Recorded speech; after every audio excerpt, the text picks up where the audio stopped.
Olá, pessoal. Hoje nós vamos conversar um pouco sobre valores imobiliários. No mercado de capitais, os ativos financeiros disponíveis são chamados de valores imobiliários.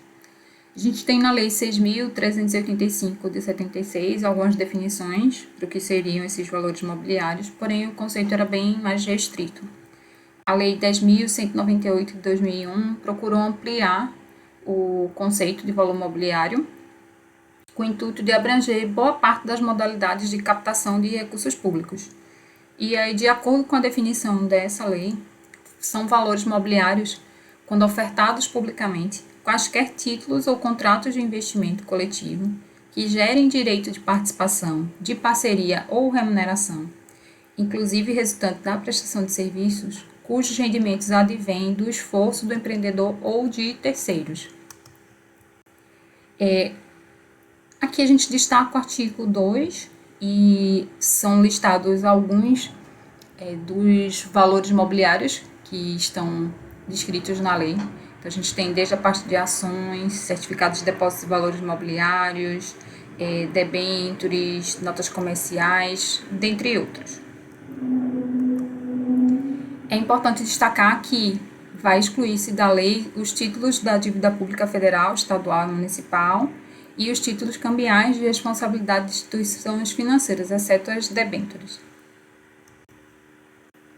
Então, a gente pode resumir que valores imobiliários são todos os que são listados nos incisos do 1 ao 8 do artigo 2º da Lei 6.385 de 76 e quaisquer outros criados e assim definidos por lei ou regulamentação específica, como os certificados de recebíveis imobiliários, os CRIs, certificados de investimentos audiovisuais e as cotas de fundos imobiliários, os FIIs, entre outros, e quaisquer títulos ou contratos de investimento coletivo que se enquadrem no inciso 9 da lei, conforme foi citado anteriormente. Então, um primeiro valor imobiliário que a gente vai conversar um pouco mais é sobre ações. A ação é a menor parcela do capital das companhias ou sociedades por ações, portanto, um título patrimonial. E, como tal, ele concede a seus titulares, os acionistas, todos os direitos e deveres de um sócio, no limite das ações que são possuídas. A principal forma de participação desses acionistas nos resultados da companhia é o recebimento de dividendos, de juros sobre capital próprio e de bonificações. Então, a gente destaca dividendos, juros sobre capital próprio e bonificações. Esses pagamentos eles são realizados conforme o desempenho financeiro da empresa. Se ela tem lucro, em geral, a distribuição por parte desses ganhos para todos os sócios. O percentual desse lucro e o valor final que será direcionado aos acionistas, ele vai variar conforme uma série de fatores. Dentre esses fatores, a necessidade de investimento para cumprir o plano de crescimento da empresa, qual é o caixa disponível para a realização desse desembolso financeiro e os valores mínimos determinados pelo Estatuto Social da companhia. De acordo com Pinheiro, o acionista ele tem apenas uma obrigação. Desde que tenha subscrito ações de um aumento de capital, ele é obrigado a integralizar sua parte no capital, isto é, pagar o valor das ações que subscreveu. Entanto, ele lista uma série de direitos para os acionistas: direito de participar dos lucros, direito de fiscalização, direito à informação, direito ao voto, direito de transmissão, dentre outros. Com relação às ações, a gente tem dois tipos de ações, né, ou duas espécies de ações. Essas ações elas vão diferenciar conforme os direitos que vão ser concedidos aos acionistas. O Estatuto Social das companhias ele vai definir as características de cada espécie de ações, que podem ser ação ordinária ou comum. Sua principal característica é conferir ao seu titular direito ao voto nas assembleias dos acionistas. A ação pode ser preferencial, o PN. Normalmente o estatuto retira dessa espécie de ação o direito do voto. Em contrapartida, concede outras vantagens, tais como a prioridade na distribuição de dividendos ou no reembolso de capital. As ações ordinárias, vamos olhar um pouco mais a fundo as ações ordinárias. As ações ordinárias têm como principal característica, como já falado, o direito a voto. Numa sociedade anônima é por meio do voto que o acionista tem o direito legal de controle da organização, então esse é um instrumento importante. Algumas características dos direitos gerais de um acionista de ações desse tipo: adotar e corrigir o estatuto da companhia, eleger a junta de dirigentes, autorizar a fusão, autorizar a venda do ativo fixo ou imobilizado, mudar a quantidade autorizada das ações ordinárias, autorizar a emissão de ações preferenciais, de debêntures e outros tipos de títulos. As decisões das companhias, elas são tomadas pelo voto de seus acionistas nas assembleias gerais. A gente destaca também que os dividendos pagos às ações ordinárias são 10% menores do que os pagos às ações preferenciais, caso não seja especificado no estatuto. As ações ordinárias geralmente possuem valor de mercado e liquidez menor do que a das ações preferenciais. Isso se deve ao fato de que a maioria dessas ações ela encontra-se em poder dos proprietários que desejam controlar a empresa e, consequentemente, não estão dispostos a negociá-las. Já com relação às ações preferenciais, as ações elas têm esse tipo de ação tem como principal característica a prioridade sobre as ações ordinárias em relação ao recebimento de dividendos e de receber, no caso de dissolução da sociedade, a sua parte. Podem existir diversas classes de ações preferenciais, tipo A, classe B, dependendo das vantagens ou restrições que elas apresentam. E essas vantagens ou preferências, ou mesmo as restrições que as ações possuem, elas precisam constar no estatuto da companhia. Conforme a questão da participação, ainda quando a gente observa as ações preferenciais, elas deverão conferir aos seus titulares ao menos uma das vantagens que são listadas a seguir: direito à participação de uma parcela correspondente a, no mínimo, 25% do lucro líquido de exercício, e desse montante lhes é garantido um dividendo prioritário de pelo menos 3% do valor do patrimônio líquido da ação, e o direito de participar de eventual saldo desses lucros distribuídos, em igualdade de condições com as ordinárias, depois de a estes assegurado dividendo igual ou ao mínimo prioritário. Tem direito de receber dividendos pelo menos 10% maiores que os pagos às ações ordinárias, e direito de serem incluídas na oferta pública em decorrência de eventual alienação de controle. De acordo com a lei das sociedades por ações, uma empresa ela vai ter obrigatoriamente que emitir, no mínimo, 50% do seu capital social em ações do tipo ordinária, e essa determinação ela repercute na emissão das ações no sentido de que as ações ordinárias, ou tipo 1, né, ou como o Pinheiro coloca, ele chama essas ações ordinárias tipo O, eles devem ter uma emissão mínima de 50%, e as ações preferenciais, as PNs, ou como o Pinheiro chama com a abreviação P, podem ter uma emissão máxima de 50%.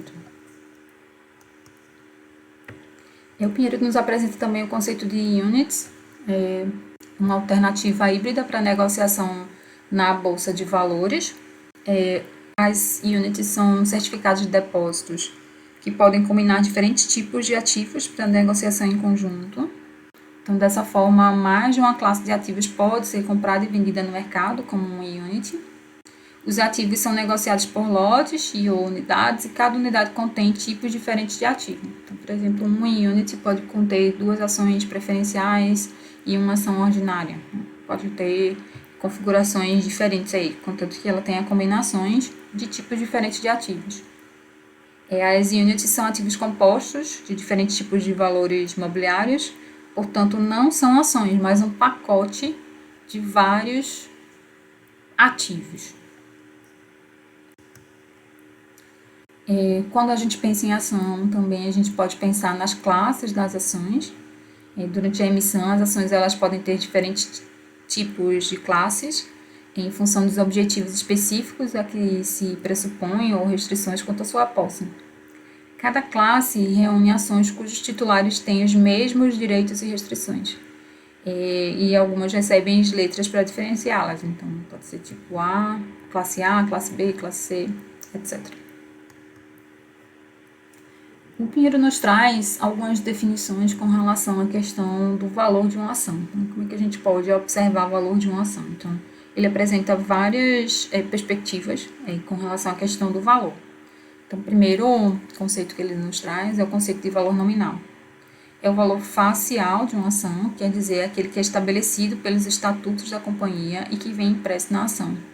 O valor nominal corresponde ao capital dividido pelo número de ações emitidas, independente da espécie ou classe. O principal objetivo desse valor é a garantia relativa contra a diluição do patrimônio acionário, no caso do aumento de capital com a emissão de novas ações. O valor patrimonial, o valor global do patrimônio líquido do exercício considerado, dividido pelo número de ações emitidas, pode servir de referência para o exercício de direitos do acionista em diferentes ocasiões. E quando ocorre liquidação da empresa, é realizada a partilha do acervo social remanescente, o patrimônio líquido. E nessa ocasião é pago a cada acionista o valor patrimonial correspondente ao número de ações que ele possui, independente da previsão estatutária. Outra ocasião é no caso da amortização, que é uma antecipação do acionista do montante que ele receberia caso a sociedade fosse liquidada. Com relação à questão do valor contábil, vai ser o valor lançado no estatuto e nos livros da companhia. Ele pode ser explícito, o valor nominal e o preço de emissão, ou indiscriminado, sem valor. Se explícito, pode servir de referencial para o exercício de direitos do acionista. O valor de liquidação é o valor avaliado em caso de encerramento das atividades da companhia. O valor implícito é o valor real avaliado no processo de análise fundamentalista. O valor de subscrição é o preço de emissão fixado em subscrições para aumento de capital, não pode ser inferior ao valor nominal contábil.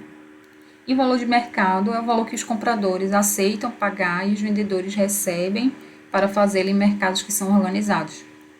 Saber o valor de mercado de uma ação dependerá de onde a ação foi negociada, se em bolsa ou no mercado de balcão.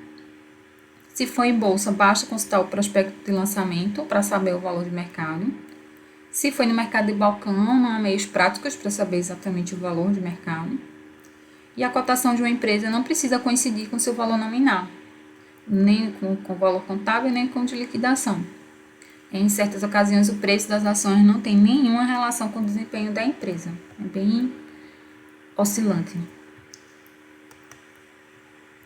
As ações elas têm rendimentos e resultados que são distribuídos pela companhia, ou seja, de benefícios propiciados aos seus acionistas, sob a forma de proventos. Então, a gente tem dividendos, bonificações, ou de direito de preferência na aquisição de ações, no caso da subscrição, e outros decorrentes dos movimentos de preços dos mercados organizados.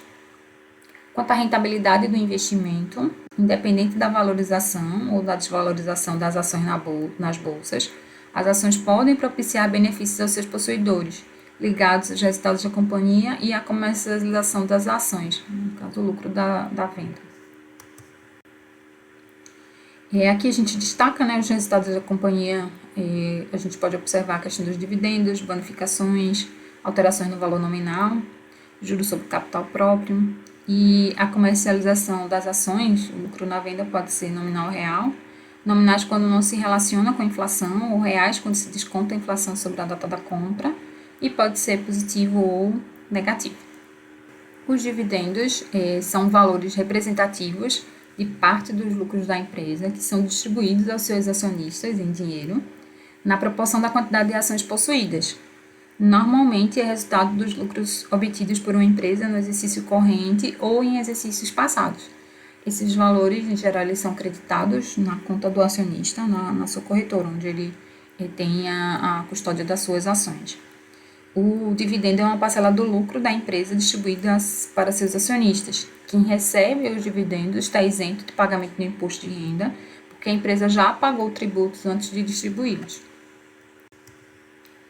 O pagamento de dividendos, ele possibilita a implementação de uma estratégia conhecida como sendo buy and hold, quando o investidor compra a ação e as mantém por um longo período para continuar recebendo dividendos. Essa estratégia ela parte do pressuposto de que parte do lucro da empresa é dividida aos acionistas e à medida que a empresa vai crescendo, seus dividendos também vão crescendo. Juros sobre capital próprio, eles são uma forma de remuneração ao acionista da empresa, originada pelo lucro retido em períodos anteriores, e geralmente essa remuneração é paga em dinheiro pelas empresas dos seus sócios. Os acionistas também recebem esses juros sobre capital próprio na conta que ele tem na sua corretora. Os juros eles baseiam-se nas reservas de lucro, ou seja, nos lucros apresentados nos anos anteriores e que ficaram retidos na empresa. Para a empresa, a principal vantagem da distribuição de juros sobre capital em vez de dividendos é que o valor pago aos acionistas é contabilizado como custo e, portanto, reduz o montante do imposto de renda pago pela companhia. Depois do lançamento das ações, a companhia pode fazer desdobramento ou agrupamento em função de suas necessidades. Aqui a gente tem algumas características dos juros sobre capital próprio e sobre os dividendos, como é que funciona em cada um desses tipos aqui de benefícios para o acionista.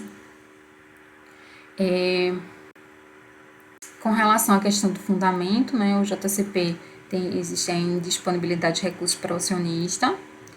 Nos dividendos existe a existência de lucro positivo derivado do sucesso da atividade empresarial. Com relação à questão do tratamento, eles são considerados despesas do JCP, dedutíveis do lucro. Os dividendos não são despesas, não podem ser deduzidas do lucro. Para o JCP, a base de cálculo é o patrimônio líquido e a taxa de juros de longo prazo. Já para os dividendos é o lucro líquido. Para o acionista que o recebe, são receitas tributáveis pelo imposto de renda, então é o acionista que vai ser tributado. Já os dividendos, eles são isentos do imposto de renda para o acionista.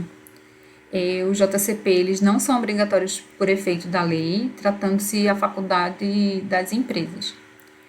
Os dividendos, em decorrência de pressupostos legais, são devidos obrigatórios.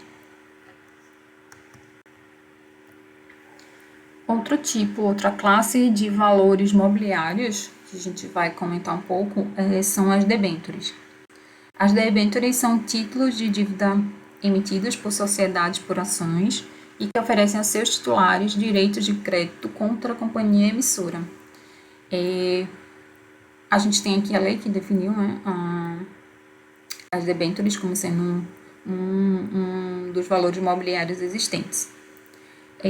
A gente pode comentar também que as debêntures são instrumentos de captação de recursos no mercado de capitais que as empresas utilizam para financiar seus projetos ou gerenciar suas dívidas. Os recursos captados pela empresa por meio da distribuição das debêntures podem ter diferentes usos: investimentos em novas instalações, alongamento do perfil das dívidas, financiamento de capital de giro, etc. O investidor que ele vai adquirir as debêntures, ele é chamado de debenturista.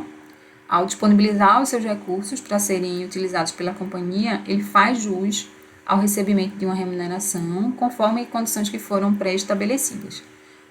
Essas definições aqui iniciais a gente está observando através da referência do livro da CVM, e a gente depois vai apresentar algumas definições relativas ao livro do Pinheiro.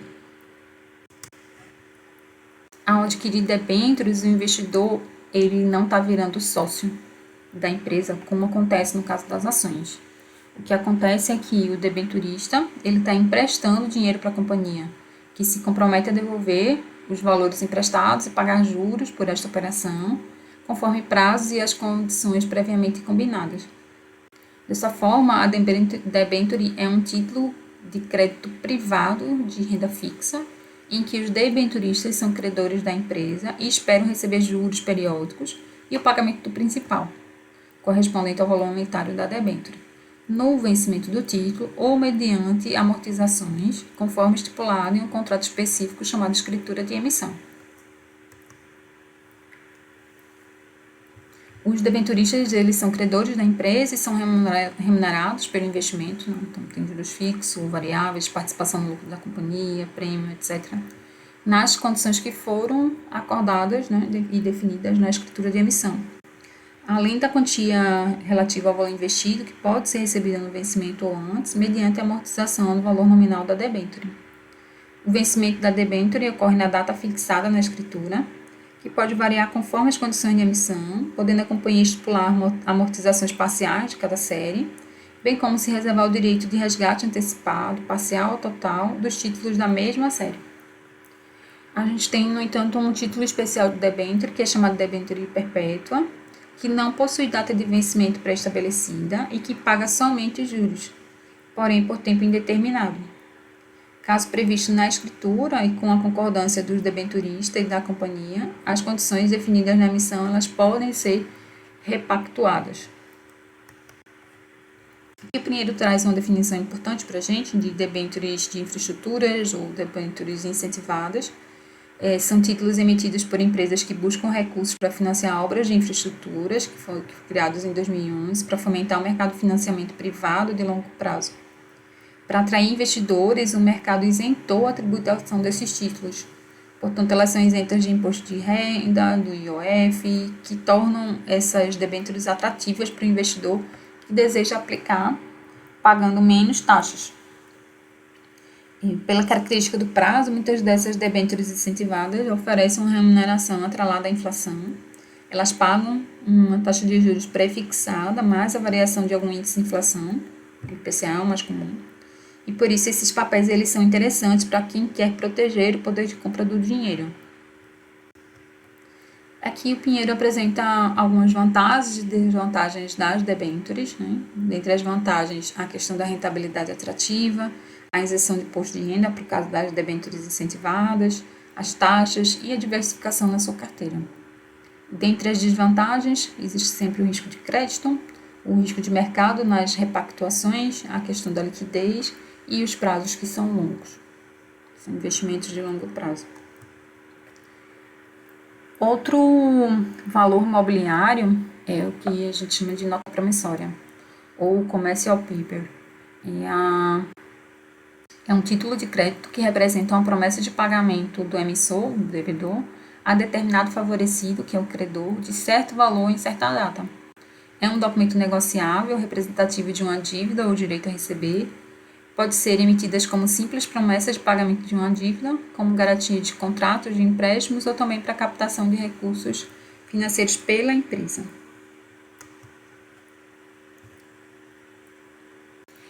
Além de dispor sobre a oferta pública, essa instrução da CVM, além de dispor sobre a oferta pública da distribuição de notas promissórias, passou a prever também a emissão desses títulos por sociedades limitadas e cooperativas de agronegócio.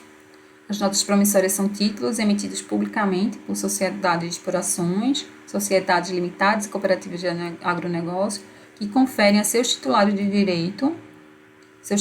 direitos de crédito contra a companhia, conforme observadas as características previstas na regulamentação da CVM. Elas apresentam uma diferença em relação às debêntures, especialmente no que se refere ao prazo de emissão. Como regra geral, as notas promissórias devem ter no prazo máximo de 360 dias, enquanto as debêntures costumam ter prazos muito mais longos.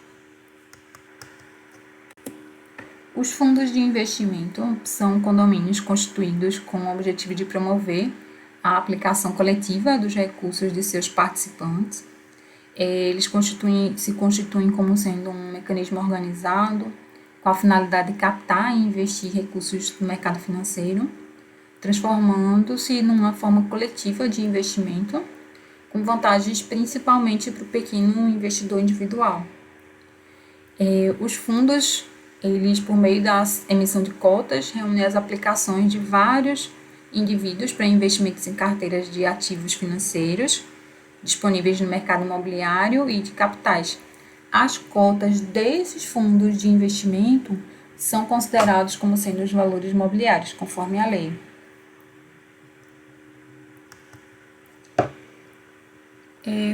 Clube de investimento é uma comunhão de recursos de no mínimo 3 e no máximo 5 pessoas físicas para investimentos em títulos e valores mobiliários.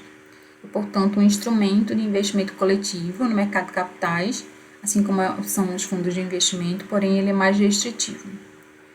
Os clubes eles foram planejados para ser uma forma de introdução do pequeno investidor ao mercado de capitais. Para isso, foram desenvolvidas formas de constituição e funcionamento mais simples e flexíveis, como a dispensa de registro, por exemplo, na Comissão de Valores Imobiliários, Além disso, a gestão da carteira do clube pode ser realizada por um ou mais cotistas, eleitos em Assembleia Geral, observadas algumas vedações da norma. Dessa forma, ao permitir um maior envolvimento do cotista, os clubes de investimento facilitam o aprendizado sobre as técnicas de gestão de carteira e da dinâmica de mercado. Esses clubes de investimentos são utilizados em geral por um grupo de amigos, familiares ou colegas de trabalho, ou pessoas com objetivos comuns, como forma de aplicação em conjunto das suas economias no mercado de capitais. Os grupos eles podem reunir-se periodicamente para debater as melhores oportunidades de investimento, permitindo a participação, o controle e o aprendizado de todos. O clube ele deve ser administrado por sociedade corretora, sociedade distribuidora, banco de investimentos ou banco múltiplo com carteira de investimento, que é responsável pelo conjunto das atividades e de serviços relacionados direta e indiretamente ao seu funcionamento e manutenção. Por fim, a gente traz aqui o conceito de BDR, que é uma abreviação, uma sigla desse termo aqui em inglês, que a gente pode traduzir como sendo certificado de depósito de valores mobiliários. É um valor mobiliário emitido no Brasil, que representa outro valor mobiliário emitido em companhias abertas ou assemelhadas com sede no exterior. A instituição que emite o BDR no Brasil ela é chamada de instituição depositária. Aqui a gente apresenta as principais referências utilizadas nesse vídeo de hoje, o livro do Pinheiro, no Mercado de Capitais, e o livro da CVM, publicado em 2009. Vamos ficando por aqui hoje, um forte abraço e até a próxima!